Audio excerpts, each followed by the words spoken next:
Muy buenas tardes, estimados radioescuchas. Un gusto estar con ustedes una vez más en su programa Futuro en Acción. Hoy tenemos el gusto de tener a los tiempos, hace mucho tiempo que no tenemos con nosotros a Luis Espinosa Godet. Él es profesor de Economía y Humanidades de la prestigiosa Universidad San Francisco de Quito. Él es máster en Bolsa y Mercados Financieros por el prestigioso Instituto de Estudios Bursátiles, máster en Comercio Internacional. Además está enfocado en economía, historia del pensamiento económico, epistemología y coyuntura económica. Gracias, Luis, por estar con nosotros. Y antes de hablar de la coyuntura local de Ecuador, quería hablar un poco de tu país de origen, España, porque ayer tuvieron unas elecciones importantes, específicamente en la región de Aragón. Cuéntanos un poco los resultados y cómo va evolucionando el cambio político en España. Buenas, Giovanni, encantado de estar con ustedes. Un saludo a todos los amigos de Guayaquil, aquí desde Quito, que lo tenemos bastante nublado.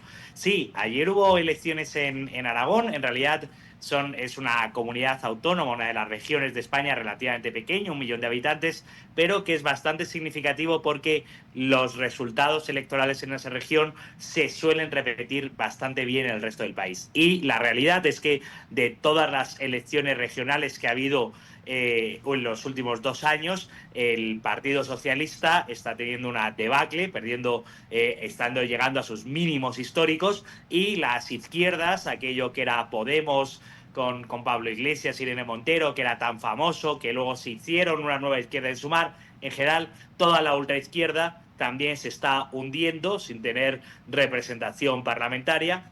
Y lo que queda es el Partido Popular en cierto aumento, centro derecha, y a la derecha Vox, que ha duplicado el número de escaños, por tanto ha obtenido muchísimos más votos y sí que está ganando mucho más. Así que estas elecciones perfilan lo que parece que está ocurriendo en España, y es un pendulazo, un cambio de tendencia bastante importante en la que el Partido Socialista de Pedro Sánchez se hunde, la ultraizquierda que les apoyaba se hunde, y esos votos los recoge el Partido Popular de centro derecha y Vox a la derecha.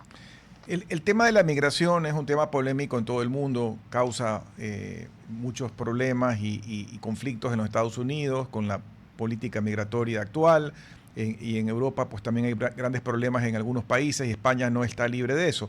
Y entiendo que hay una nueva medida que se quiere poner de regularizar cerca de 500.000 personas que están en esquema irregular que ya están dentro de España, pero eso también tiene cola porque la regularización puede ser bien vista por un lado, pero también puede ser una invitación a que siga entrando con mayor agresividad más personas del norte de África. ¿Cuál es tu visión de esto y cuál es la implicación de hacerlo? Bueno, la medida ni siquiera, la que propone el gobierno de Pedro Sánchez, ni siquiera sabemos si serán 500.000, sino que pueden ser muchos más, porque precisamente como están de manera ilegal, usted dice irregular o regularizar, que me parece una palabra más suave, pero bueno, la realidad es Que son que ilegales. han incumplido la ley al entrar en el país, por tanto están de manera ilegal y por tanto no están en un trabajo formal o con pleno empleo. Entonces, esas personas que están, como precisamente han entrado de manera ilegal, no sabemos cuántos han entrado, porque no hay un registro de entrada. Me parece, Giovanni, hablando desde Ecuador, importante la apreciación, porque efectivamente la emigración está siendo uno de los mayores debates políticos de estos años y últimamente. Y tenemos que aclarar varias cosas. Primera, ¿cuánta emigración es demasiada emigración? Pues primera, ¿puede un país recibir a un extranjero? Por supuesto. ¿Puede un país recibir a 10 millones de extranjeros? Pues probablemente no. ¿Y dónde se pone el límite? Pues probablemente cuando la población diga que está harta. Y eso ya ha ocurrido en otros países de Europa, que lo vimos venir, y ya ha ocurrido en España. Es decir, la mayor parte de la población española dice que en España hay demasiada emigración. Los políticos, con su bla bla y su palabrería, no están en estas. Están diciendo que hace falta mucha más, porque en el fondo solo están pensando en votantes, no están pensando en ciudadanos ni están pensando en la convivencia. Pero también me parece importante, Giovanni, desde Ecuador, destacar que no es lo mismo la emigración que llega de países con raíces culturales, idioma y religiones parecidas a la española, es decir, la inmigración hispanoamericana, que la inmigración que llega de países muy distintos a España, que son otro tipo de cultura y que tiene una adaptación muchísimo más difícil y que la convivencia es muchísimo más difícil de la que está siendo entre los ecuatorianos integrados en la economía y en la ciudadanía española, más importante todavía. Luis, en otro tema también vinculado a España, antes de entrar al caso ecuatoriano, algo que me llama la atención es que en el pasado ciertas cosas que eran parte de la economía y de la vida en España eran muy bien manejadas. Por ejemplo, el sistema de trenes español yo lo consideraba uno de los mejores del mundo, con trenes rápidos como el AVE, y como yo tengo algunos hijos que viven allá, los he usado con frecuencia y en el pasado no había problema, pero ahora tú ves los recientes accidentes, donde inclusive en el uno hubo más de 40 fallecidos, tristemente, hubo otro en Cataluña, ahora ya son comunes los atrasos, han habido grandes episodios de atrasos y problemas en las vías. Los aeropuertos, que también, como el de Barajas, eran de los más activos del mundo, también he visto que han habido episodios donde hay sistemas colapsados, sistema de migración caído, cosas que no pasaban, por lo menos no se notaban, inclusive el episodio que no recuerdo ya cuánto tiempo ha pasado, cuando hubo el gran apagón que sufrió, que paralizó toda España, que tampoco lo recordaba episodios parecidos en el pasado. Entonces, todo esto aquí obedece, porque en el caso de los trenes, yo tengo un hijo que trabajó en una empresa importante de trenes, que fabrica trenes, que exporta trenes, que inclusive son los que construyeron los vagones del metro de Quito, y es un país muy relacionado con la tecnología de trenes. ¿Qué ha pasado ahora? El socialismo. Ha pasado el socialismo, Giovanni, que destruye todo lo que encuentra a su paso, no deja que crezca la hierba después de su paso. Lo que ha pasado, Giovanni, es que España ha pasado a vivir en una... Llevamos 8 años de gobierno socialista, pero es más, llevamos mucho tiempo en una mentalidad socialista, y en estos 8 años el gobierno recauda más dinero que nunca, pero lo despilfarra más que nunca. Entonces, aquello que había que dedicar a la revisión de las vías de tren y aquello que había que dedicar a la seguridad, porque ojo, lo caro, y esto es algo que conocemos bien, tanto en Quito como con el metro, como en Guayaquil con la televía, lo difícil no es hacer la obra, lo difícil es mantener la obra año tras año durante décadas en buen estado para que funcione bien. Entonces, no solo es el esfuerzo inicial, es el esfuerzo que hay que hacer anualmente. El socialismo priorizaba las inauguraciones y priorizaba los gastos en tonterías en lugar de centrarse en lo poco y lo importante que tiene que hacer. Y se ha gastado muy poco en el mantenimiento de las infraestructuras. Y es un país en el que cada vez se pagan más impuestos y cada vez se reciben peores servicios. Esto evidentemente cabrea mucho a la ciudadanía, por eso están dejando de votar masivamente, y tiene la mayor parte del voto ahora es voto protesta, voto enfadado, enragé, voto cabreado, porque buscan un cambio. Es una sociedad que no ha creado, tiene grandes empresas muy exitosas y que exportaban, pero no ha creado oportunidades nuevas en jóvenes empresas, en nuevas empresas, por tanto no ha creado oportunidad de empleo a los jóvenes, y es una sociedad que está estancada en términos de PIB per cápita, en términos de crecimiento económico para el ciudadano medio español. La economía española lleva 20 años sin crecer. Claro que, por ejemplo, que pones los trenes, pues toda la infraestructura de la alta velocidad, el AVE, la alta velocidad española, se hizo en torno al año 92, con la Expo del 92, la vía Madrid-Sevilla, que es la que ha colapsado ahora, y otras vías, Madrid-Barcelona, que funcionaban muy bien. Pero claro, si en 30 años no se le ha dado correcto mantenimiento y no se ha mantenido, al final el sistema termina deshaciéndose y quebrando, como está ocurriendo ahora, que nos encontramos con un accidente mortal, con más de 40 fallecidos, como bien has dicho, trágico, pero además problemas en otro montón de puntos, porque no ha habido mantenimiento permanente de la vía, y lo que ha habido ha sido corrupción generalizada en el Ministerio de Transportes y en la empresa encargada de la estructura de la vía. Que esto es todavía peor. La corrupción mata. El exministro de Transportes, Ábalos, está en prisión. El exministro de Transportes Cerdán, del socialista unido a Transportes, está en prisión. El ministro Puente es un personaje que no sabe gestionar nada. Claro, la exministra de Adif, la expresidenta de Adif, la estructura que se encarga del mantenimiento de las vías, está acusada de corrupción. Claro que la corrupción tiene graves consecuencias y eso lo sabemos muy bien en Ecuador y ahora lo estamos descubriendo en España. Hablando de los jóvenes, y es un fenómeno que pasa en España y que pasa en algunos países, muchos sienten ya hartazgo porque no logran salir en una época pasada en países del primer mundo, Estados Unidos, España y demás. Los jóvenes tenían un futuro más claro, podían acceder a comprar una casa con una hipoteca, podrían comprar un vehículo.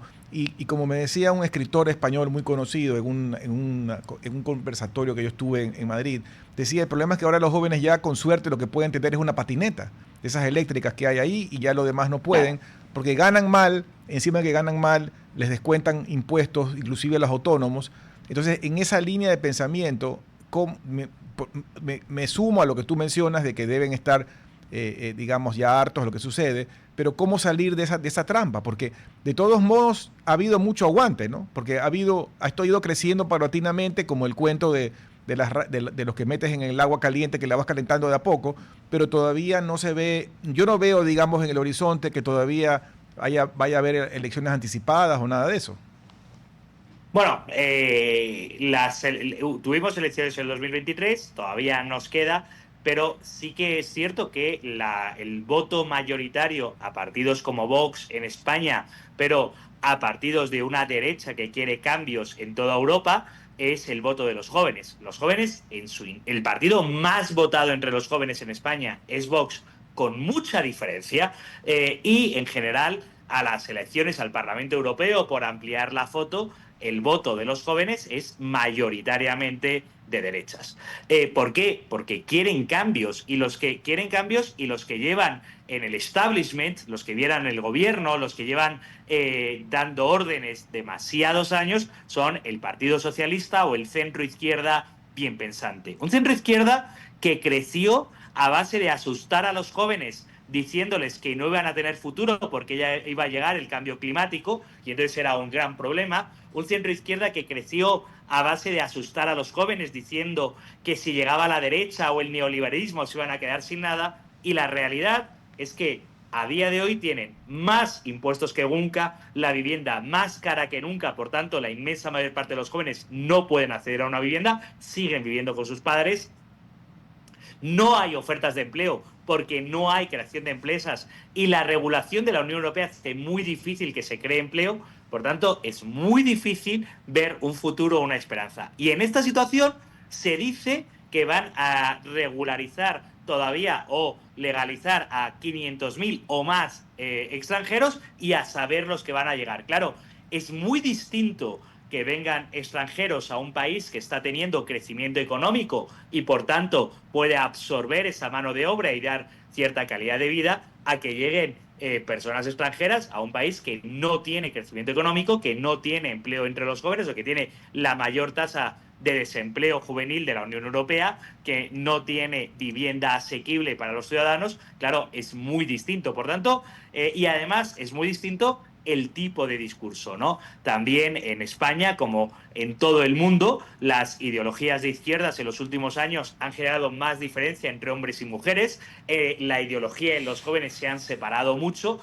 Por tanto, se está creando una situación bastante desesperada. Es verdad que no es una desesperación que lleve a la manifestación violenta ni nada parecido, porque en el fondo siguen siendo sociedades del bienestar, sociedades con mucha calidad de vida, sociedades en que las rentas de los abuelos, de los jubilados, los adultos mayores, que se diría aquí, siguen siendo muy altas y en gran parte sostienen a las familias y a los jóvenes. Pero claro, una sociedad que no se sostiene a base del empleo de los jóvenes, sino de las rentas de los mayores, que paga el poco empleo de los jóvenes, es una sociedad quebrada y con la pirámide invertida. Por tanto, hay un grave problema generacional también ahí. Tú mencionaste el tema del socialismo como un elemento destructor, pero yo me sorprendo de ver que todavía hay personas que dicen creer en esos modelos, no importa si lo llamas socialismo, socialismo del siglo XXI o como sea, Pero y digo que me sorprendo porque la evidencia real, la evidencia empírica de lo que la historia nos demuestra,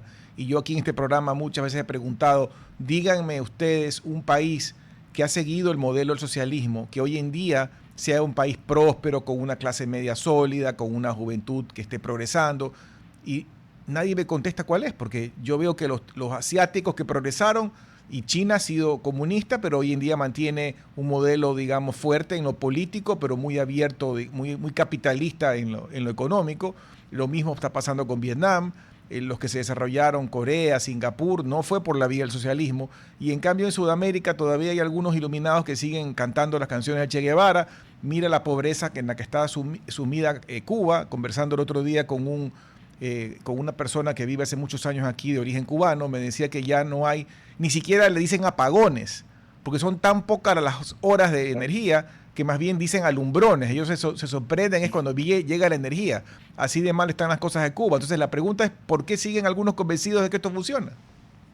Bueno, Giovanni, no me lo pregunte a mí, pregúnteselo a esos iluminados que siguen con sus obsoletos libros de texto y contando comandante Che Guevara de tu divina presencia con el puño en alto, creyendo que Cuba, la revolución sigue. Son momias completamente obsoletas, desfasadas, y además también la juventud, gracias a Dios, ya no está con ellos. Usted me habla de dónde está puede triunfar. En el 2026 podemos afirmar con rotundidad que las ideas liberales triunfan, y triunfan en Argentina de Milei, que con una motosierra no solo no es que haya hecho más pobres, como anunciaban los de izquierdas, que siempre hablan del Estado presente, de la importancia del Estado, de que el neoliberalismo salvaje ataca a los pobres. La verdad es exactamente lo contrario.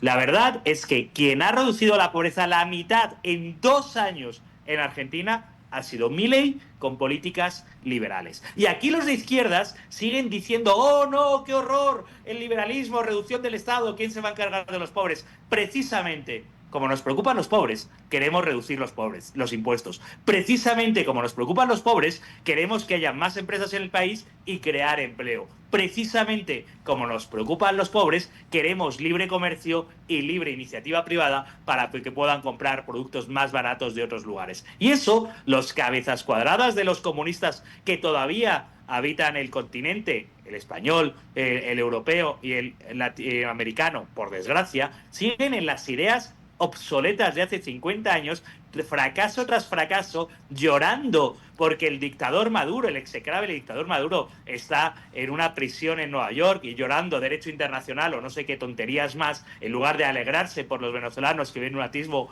de esperanza o de libertad, ahora llorando por la idea de ahora llorando por la idea que tienen de que se va a acabar Cuba. Ojalá Díaz-Canel termine en prisión en Estados Unidos, como ya ha terminado Maduro. Y la verdad es que lo triste es que mientras tenemos estos debates obsoletos, anticuados, trasnochados y estúpidos, los jóvenes ecuatorianos no encuentran empleo porque aquí no hay empresas que vengan a crear empleo. Los jóvenes españoles no encuentran casas porque la absurda normativa española y europea impide que construir casas sea algo barato y sencillo. Y por tanto, como no hay construcción de casas, el precio sube muchísimo porque hay poca oferta, y por tanto se crea un problemón, porque es un mercado completamente intervenido. Por tanto, lo mismo aquí que allí. El problema es que mientras no damos libertad e iniciativa privada, tenemos los mismos resultados. Los que sí se benefician son algunos políticos, algunos corruptos, otros malvados,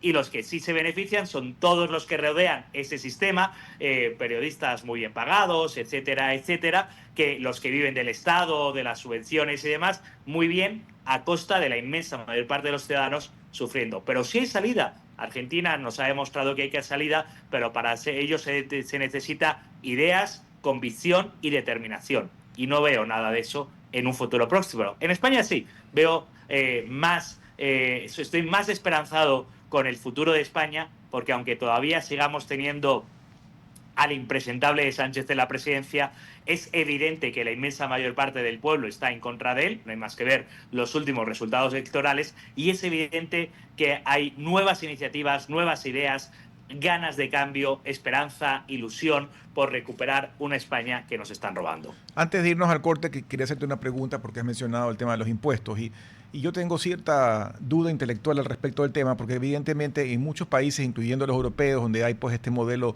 del estado de bienestar, tiende a cobrarse muchísimo impuesto, inclusive por niveles por encima del 50%.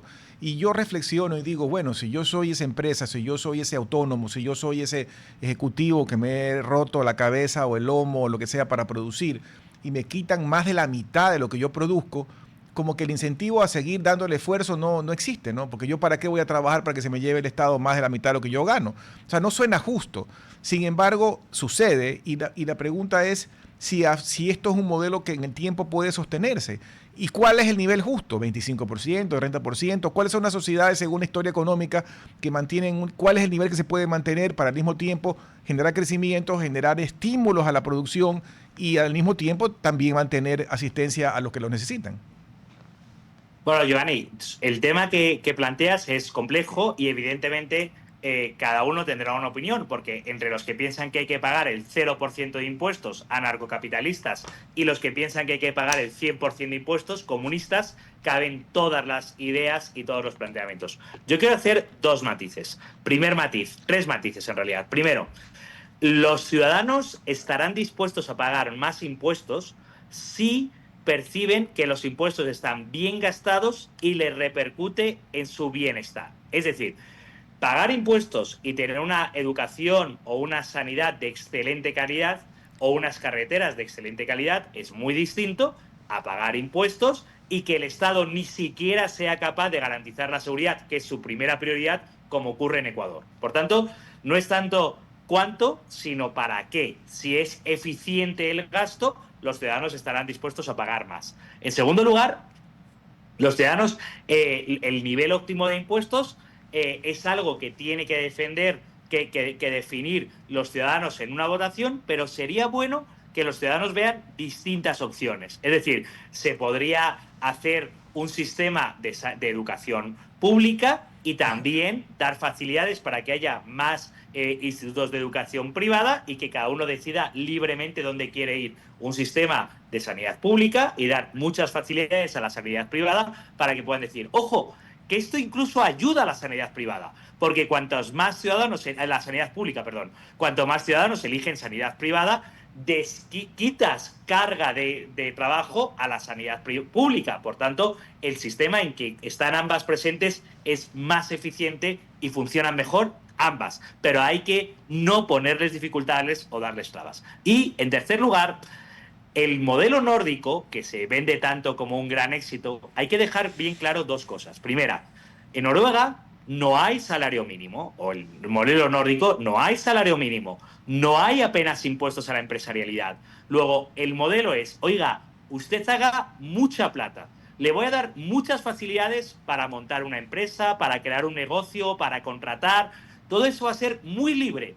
Son los países de los más libres en libertad empresarial y en libertad privada. Eso sí, cuando usted haya hecho mucha plata, yo le voy a quitar mucho. Pero ojo, es muy distinto el modelo nórdico en el cual usted gana mucho y yo le quito mucho, que el modelo ecuatoriano que es yo le quito mucho y usted es pobre. Claro, es mucho más injusto y a la gente no le gusta. Por tanto, decir, no es que primero ponen impuestos y luego se hacen ricos, es al revés. Primero se hacen ricos y luego te ponen impuestos. Y claro que cuando uno gana mucha plata está más dispuesto a pagar impuestos que además, como he dicho en el primer lugar, van a cosas eficientes, son impuestos bien gastados, que cuando uno gana muy poco. Vamos a un corte breve y regresamos en unos minutos. RTP 965, a la conquista del mundo digital. Presenta sus nuevas instalaciones y tecnología de vanguardia. Renovamos nuestro compromiso de seguir brindando contenido útil y de la más alta calidad. Programas de opinión con referentes de la comunicación. Noticias para contar todo lo que está pasando en todo momento. Una variedad de segmentos con lo que necesitas saber. Y asociaciones internacionales estratégicas. Todo para mantener a nuestra audiencia y seguidores siempre bien informados. Siempre en RTP. Buena compañía. Gracias por regresar con nosotros a su programa Futuro en Acción. Para las personas que recién se enganchan, estamos conversando con Luis Espinosa Godet, es profesor de Economía y Humanidades de la prestigiosa Universidad de San Francisco de Quito. Hablando ya del tema de Ecuador, y tú mencionaste algo al final con respecto a lo que pasa aquí, con respecto a la no creación de empleo, falta de crecimiento, etcétera, y ligándolo con lo que hemos venido hablando de impuestos y temas restrictivos.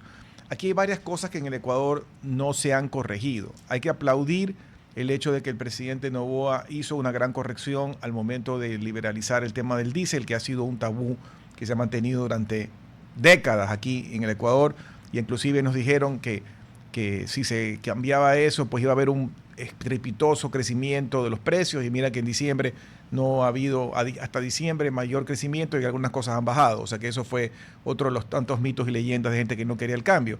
Pero falta mucho por hacer todavía. Tú mencionabas el tema de que algunos países pues no hay sueldo mínimo. Aquí evidentemente plantearlo políticamente no es posible, pero sí pero hay tareas que no se han hecho, como por ejemplo liberalizar o modernizar todo el tema laboral en el Ecuador. No se cerró la puerta al trabajo por horas, se cerró la puerta a ciertos elementos, aunque sean limitados, de terciarización, y hay un montón de esquemas, y sin embargo la realidad, ¿cuál es? La realidad numérica es que apenas un 40% de las personas o menos tienen hoy en día trabajo formal, que aportan al seguro social, que tienen beneficios de ley. El resto está en la informalidad o tienen trabajos parciales o lo que fuera. Entonces, cuéntanos un poco de tu visión, aquellas tareas pendientes que todavía faltan. Bueno, Giovanni, la verdad es que agradezco mucho la pregunta, el tono moderado, porque yo estoy muy de acuerdo con ese. Creo que los analistas tenemos que ver lo bueno y lo malo que hace cada gobierno, y se hace más que bueno que malo, o elogiar lo bueno y criticar lo malo. Y en este caso, yo tengo claro que soy liberal, abogo por un modelo de la economía libre que permita mayor crecimiento económico, y todo lo que se hace en esa dirección, como bien el precio del diésel, que muy bien lo ha nombrado, y ojo, hay que insistir en ello. ¿Dónde están en febrero del 2026 los que nos decían que la eliminación del subsidio al diésel iba a provocar un aumento generalizado de la canasta básica de no sé cuántos puntos porcentuales? Porque eso simple y llanamente no ha ocurrido. Y hubo mucha gente en Ecuador, personas humildes y honestas, que tenían ansiedad pensando que les iba a subir muchísimo la canasta básica. Hubo muchas personas que se lanzaron a las calles, algunos porque tenían intereses políticos, pero también habría otros que estaban genuinamente preocupados porque estos supuestos analistas les decían que iba a subir la canasta básica muchísimo. Y eso no ha ocurrido. Y quizás podrían reconocerlo y pedir perdón si fuesen honestos. Ahora, el problema, el elefante en la habitación, sigue presente. Y el elefante en la habitación es el exceso de gasto público ineficiente que tiene el Estado ecuatoriano, que lastra la economía ecuatoriana de manera permanente, que obliga a subidas de impuestos de manera permanente, impuestos que tienen asfixiados a los ciudadanos y que impiden el crecimiento económico. Y además hay que hacer reformas estructurales. Y los ecuatorianos votaron que no querían una reforma constitucional, votaron que no querían contrato por horas, y quizás no se entendió bien o no lo explicamos bien,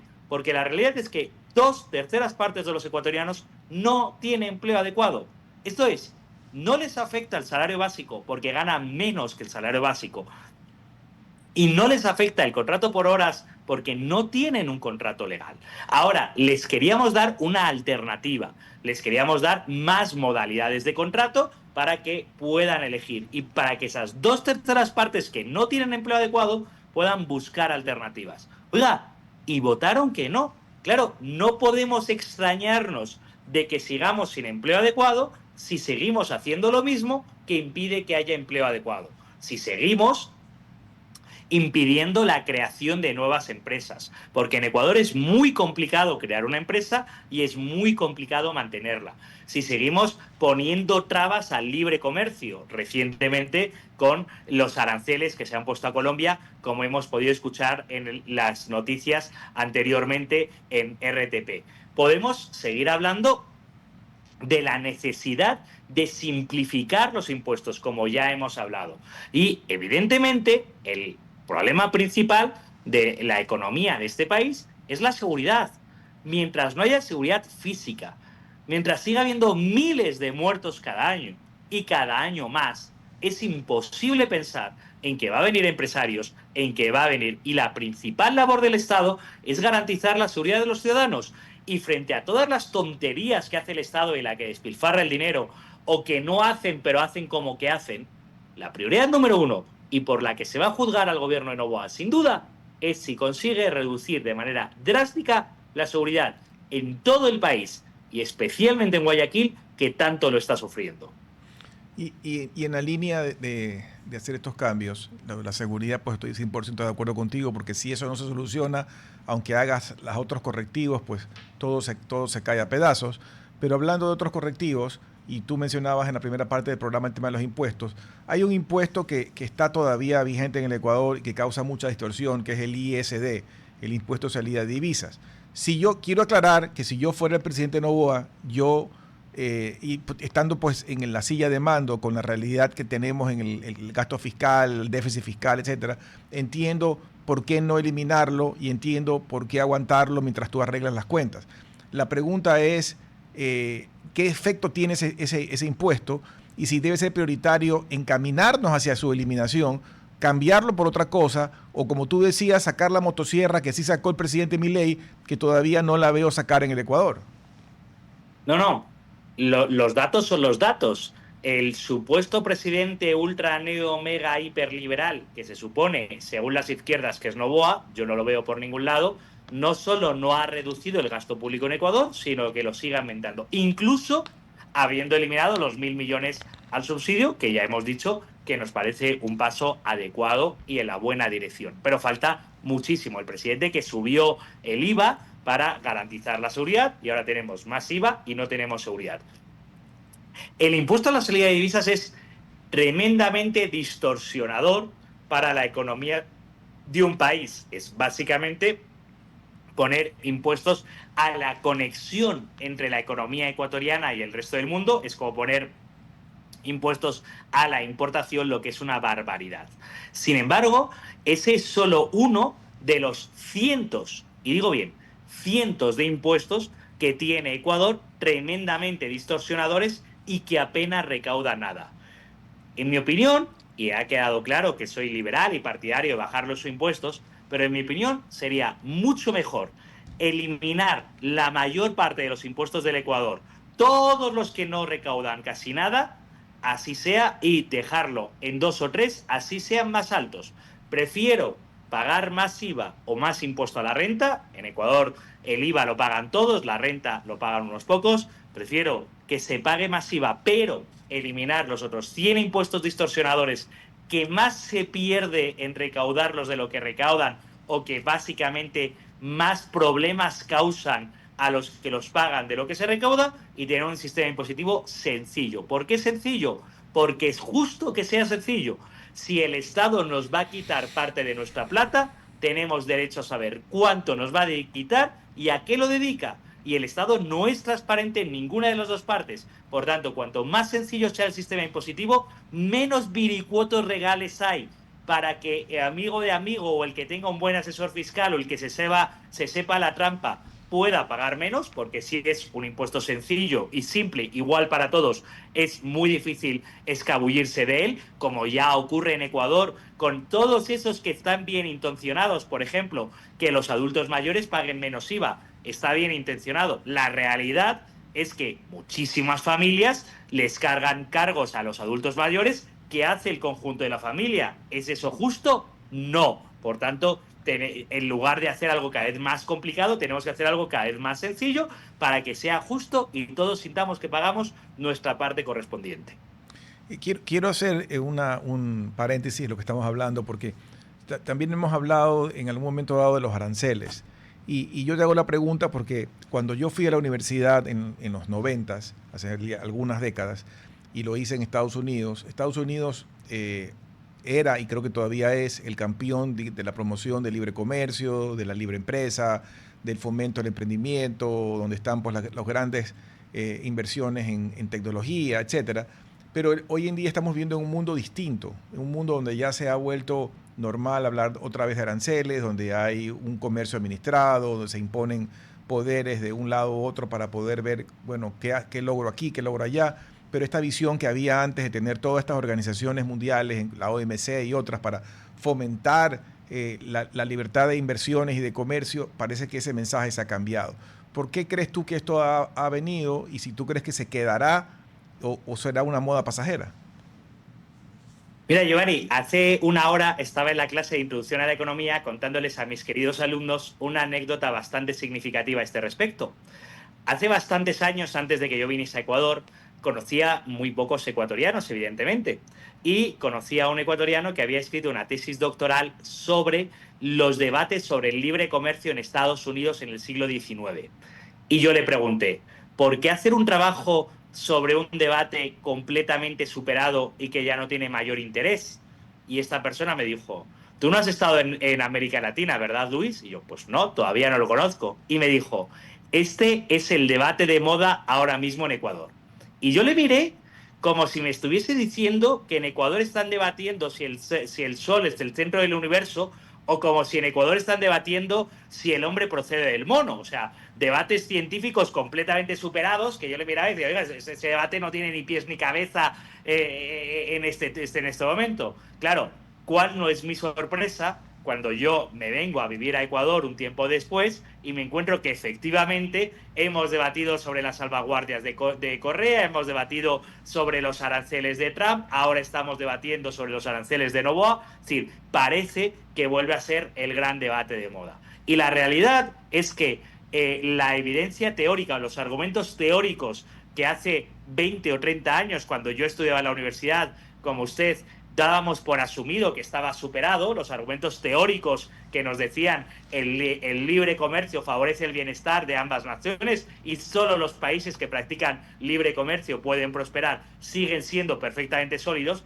Y la realidad es que la evidencia empírica de lo que está ocurriendo, por ejemplo, en Estados Unidos, donde los aranceles de Trump han desfavorecido a la clase media y han hecho que sea más caro para la clase media comprar y les ha provocado una inflación autoinfligida, vuelve a seguir siendo exactamente evidente. No me preguntes a mí ni qué analistas económicos asesoran al presidente Noboa, ni en qué teoría se apoya creyendo que poniendo un 30% de aranceles al comercio con Colombia va a favorecer a los ecuatorianos. La realidad es que los ciudadanos ecuatorianos ya están sufriendo que pagan más caro lo que desearían comprar. Por tanto, efectivamente es bastante deprimente que en lugar de avanzar y superar debates y empezar a avanzar de cómo podemos prosperar todos juntos, tengamos que seguir debatiendo algo tan evidente que doy por asumido que en una ciudad comercial como es Guayaquil, que vive de su puerto y por tanto del libre comercio,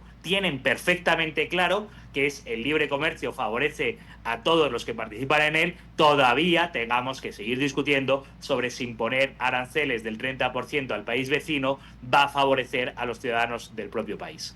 Y hablando de la libertad, veo con buenos ojos que el gobierno está cambiando las reglas del juego para poder fomentar mayor participación privada en la parte eléctrica y minera.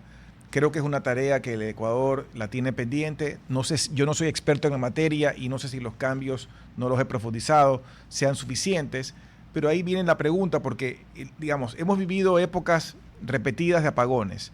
Tenemos evidencia de que en el tema petrolero la producción y toda la inversión ha decaído y por eso la inversión menor. Y hay segmentos, inclusive en el tema minero, donde también se están perdiendo oportunidades porque hay demasiada lentitud en las licencias y demás. ¿Por qué no ir con mayor profundidad a esas reformas? Yo no digo que el Estado no controle, que el Estado no exija las licencias, que el Estado no haga el control posterior también del que se ejecuten las cosas bien, pero paralizar o demorar en un país donde no hay crecimiento, donde no hay empleo, suena ilógico. Querido Giovanni, no creo que le descubra nada a tus escuchantes cuando les digo que el socialismo no funciona y el socialismo provoca la ruina económica y moral de los países.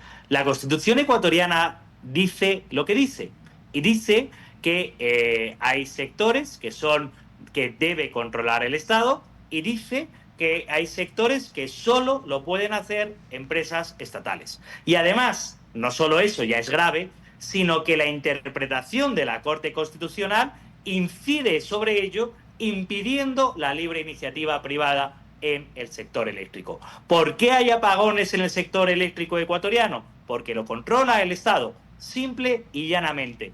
Porque la empresa pública CELEC es un auténtico desastre. Porque el sistema basado en una hidroeléctrica en un río es un auténtico desastre. Y no hay manera de solventar este desastre, porque a los empresarios guayaquileños que libremente quieran importar para producir electricidad y producir electricidad, la ley se lo prohíbe. La ley te prohíbe comerciar electricidad libremente y se podría hacer libremente, porque en un montón de países, incluida toda la Unión Europea, incluido Estados Unidos, hay un libre mercado eléctrico y se permite que haya libre comercialización de la electricidad. Si yo puedo contratar internet con la empresa que quiera, ¿por qué no puedo contratar electricidad con la empresa que quiera? ¿Por qué solo tiene que ser un monopolio ineficiente, inútil, estatal, despilfarrador y además que no me da electricidad? El modelo es evidentemente desastroso, pero la Corte Constitucional ha decidido que hay que seguir interpretándolo de esa manera.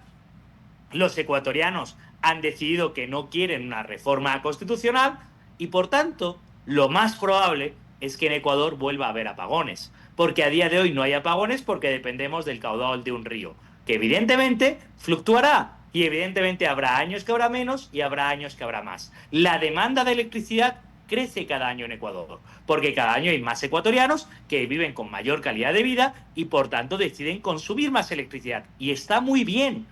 Lo que no puede ser es que esa electricidad esté subvencionada por los demás que pagamos impuestos, pero no se crean.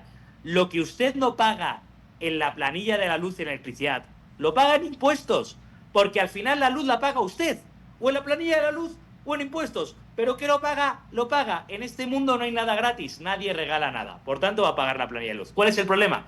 Que cuando usted no lo paga en la planilla de luz y lo paga en impuestos, no es consciente de cuánto consume y por tanto despilfarra más y por tanto no ahorra. Ese es un problema fundamental. Tenemos que empezar a hablar de un mercado eléctrico justo. Oiga, y usted de Internet paga lo que consume y a nadie le parecería justo que el Estado subvencionase el Internet y que se pagase, unos consumiesen mucho y otros y lo pagásemos entre todos. No, oiga, no.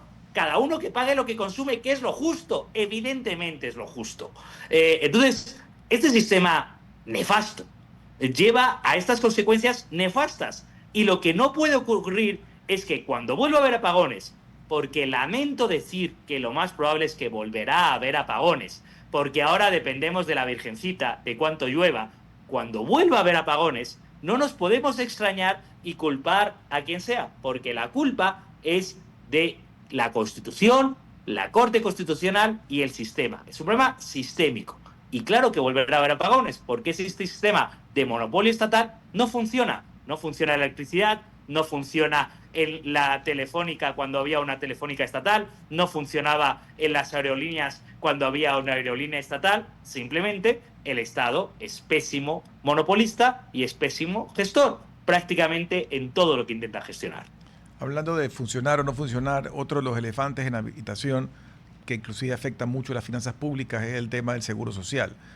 Colegas tuyos académicos hicieron un informe que entiendo estuvo muy bien elaborado, pero solo sobre el lado de las pensiones, que se presentó en la época del gobierno del presidente Lasso.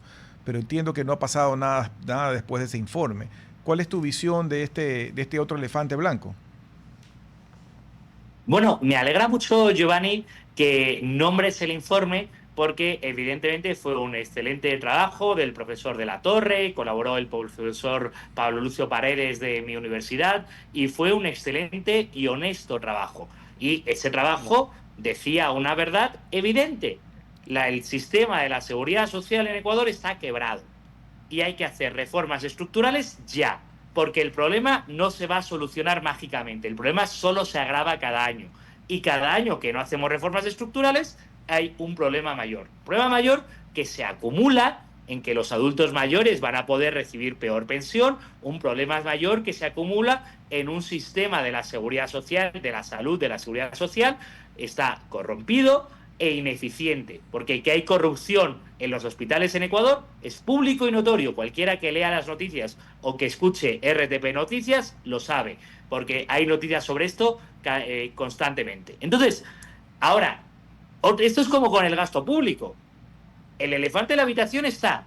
Ahora, podemos hacer así y como que no vemos nada, intentar ocultar la verdad evidente y mirar para otro lado, o podemos asumir la realidad.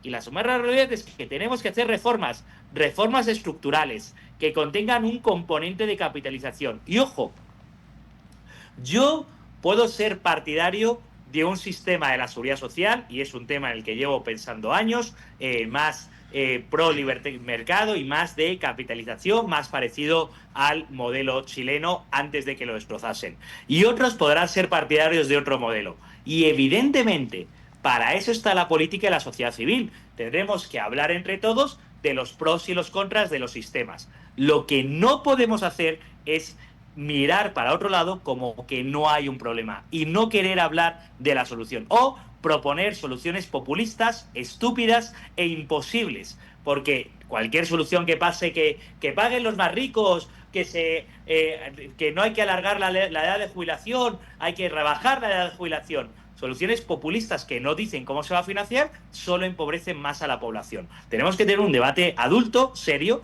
y el informe del profesor de la Torre y otros era un muy buen punto de partida sobre el que empezar a debatir. Sin embargo, lo que ocurrió en la práctica fue que se presentó ese informe, se metió en el cajón y no se ha vuelto a debatir. Y ahora hacemos como que no miramos el problema y como que no existe el problema. No, oiga, el problema existe. Y si no lo soluciona ahora, le va a estallar después, como con la electricidad. El problema de un mercado eléctrico monopolista del Estado existe. Que durante años puede que no pase nada porque no hay apagones, sí, pero si no lo empieza a solucionar a tiempo, termina siendo mucho peor después. Como muchas cosas en el Ecuador, se dilatan las soluciones, se patea para adelante la pelota y no llegamos a afrontarlos como Dios manda. Muchísimas gracias, Luis, se nos acabó el tiempo. Gracias por tu participación hoy. Gracias también a los radioescuchas por estar conectados con nosotros. Que tengan todos una buena tarde. Muchas gracias. Hasta aquí, Futuro en Acción. Control Master Marisela Basantes. Transmisión digital Gerardo Díaz. Redes sociales Erika Eras. Edición Oscar Saavedra. Dirección Javier Gamboa. Todos los derechos reservados. RTP 2026.